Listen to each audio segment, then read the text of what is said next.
कई साल बीत गया। तो अब राजा विचार करने लगा, साला हम लोग बूढ़ा गए लेकिन हम लोगों का विचार में थोड़ा भी परिवर्तन नहीं हुआ। ना ही तो वो पंडित का ही परिवर्तन हुआ, ना मेरा। और उतना साला हम राजकोष का हम धन हम वहाँ लगा रहे हैं, तो कोई मतलब ये कहीं नहीं है। तो बोला देखो पंडित जी, ऐसी बात है, जब इतना दिन आप कथा कहते कहते आए लेकिन हमारा मन में परिवर्तन नहीं आया, तो तुम इसका मतलब जानकारी हमको दो, तब तुम एक अगला तुम कार्यक्रम रखोगे या करवाऊंगा, नहीं तो नौकरी से तुमको अलग किया जाएगा। और उस दिन कर दिए थे, कितना दिन में वो इसका तुम बताओ का के इसका परिणाम।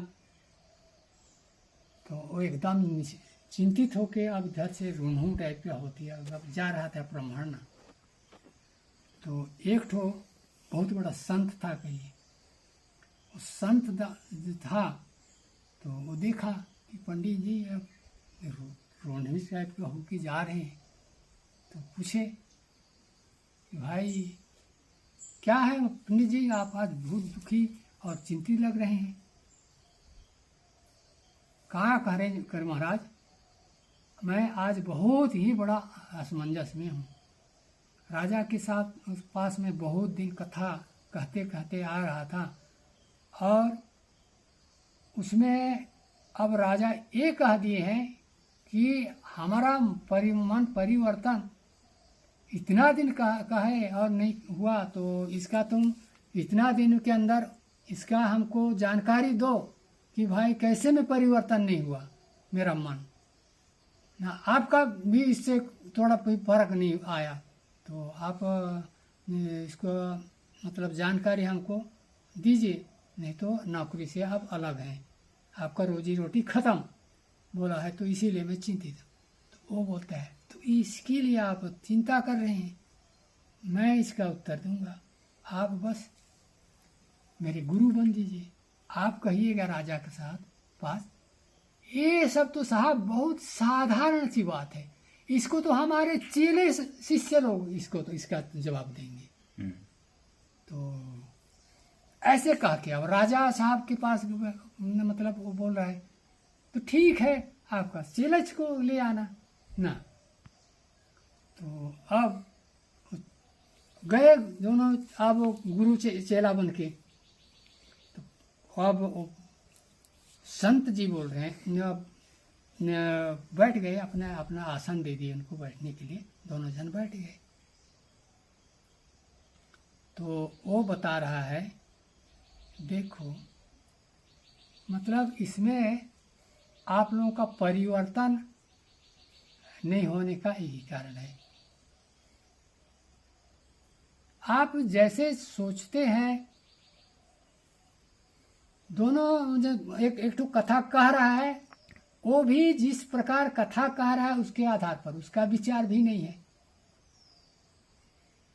उससे मैं कथा तो कह रहा हूँ भगवान का, लेकिन भगवान में हमारा खुद आस्था नहीं है, हमारा अपना पेट पाट के लिए मैं कथा कह रहा है। और सुनने वाला भी वही सुन रहा है कि भाई मैं वो कथा सुन रहा, तो इसमें दोनों जन का आस्था इसमें नहीं है। तो आस्था इसमें वही आदमी से आस्था मतलब आस्था आपका जगेगा जो ईश्वर से अपने आप को जोड़ लिया है। वो कथा कहे तो उसके कथा पर आपको असर पड़ेगा। ये तो अपना रोजी रोटी चला रहे हैं, इसलिए मतलब इसमें आपका आस्था नहीं जग रहा है। ऐसे कहते कहते बहुत सारा बात को मतलब तर्क वितर्क देते हुए कहे, वास्तव में वो राजा साहब भी बोले कि वास्तव में बात तो सही है, मेरा में भी आस्था नहीं है, और वो पंडित जी कह रहे हैं वो भी जो कह रहे हैं वैसे इनका में भी उस टाइप का नहीं है। ऐसे कह के अब बहुत सारे लोगों को बाद में पंडित जी और संत जी के द्वारा उसके राज में स्थान मिला, और कितना दिन का वहाँ चौका रखे गए कहिए। उसके बाद में उस संत ने लोगों को बहुत जीवन निर्वाह का, जीवन को सही करने का दिशा दिए कहिए।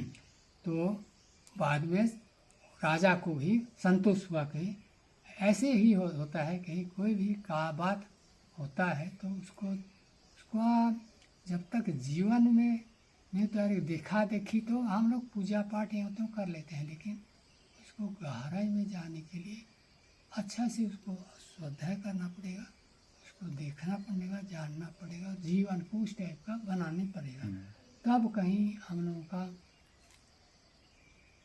आज कोई भी आदमी से कहीं ना कोई भी बात हर लोग जानते हैं हम लोग कि भाई पाप गलत करने से पाप होता है, अन्याय करने से पाप होता है, लेकिन हम जान के कर रहे हैं।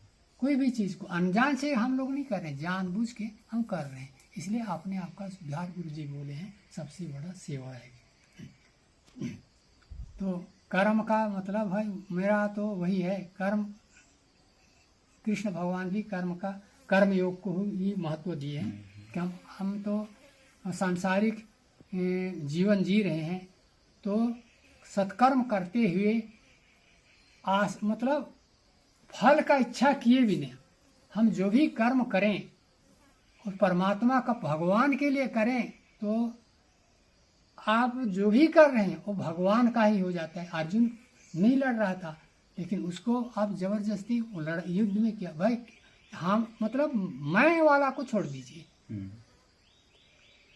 तो वो कर्म आपका नहीं होगा, भगवान का होगा।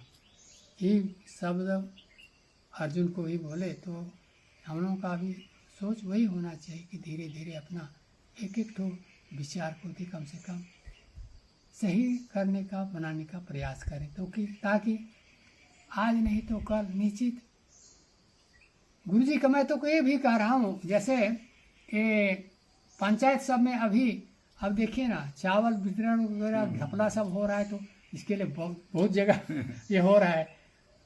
निश्चित एक दिन भैया ऐसे इसका जागरूक जब मतलब जनता हो जाएगा ना, हर लोग जान जाएंगे कि भाई हमारा अधिकार क्या है काके। तो गुरुजी बोल दिए हैं कि एक दिन सरपंच के लिए आदमी जबरदस्ती खड़ा करना पड़ेगा, नेताओं के लिए जबरदस्ती खड़ा करना पड़ेगा योग्य दे के, क्योंकि उस दिन परमार्थ नहीं रहेगा, स्वार्थ नहीं रहेगा, परमार्थ नहीं चलेगा।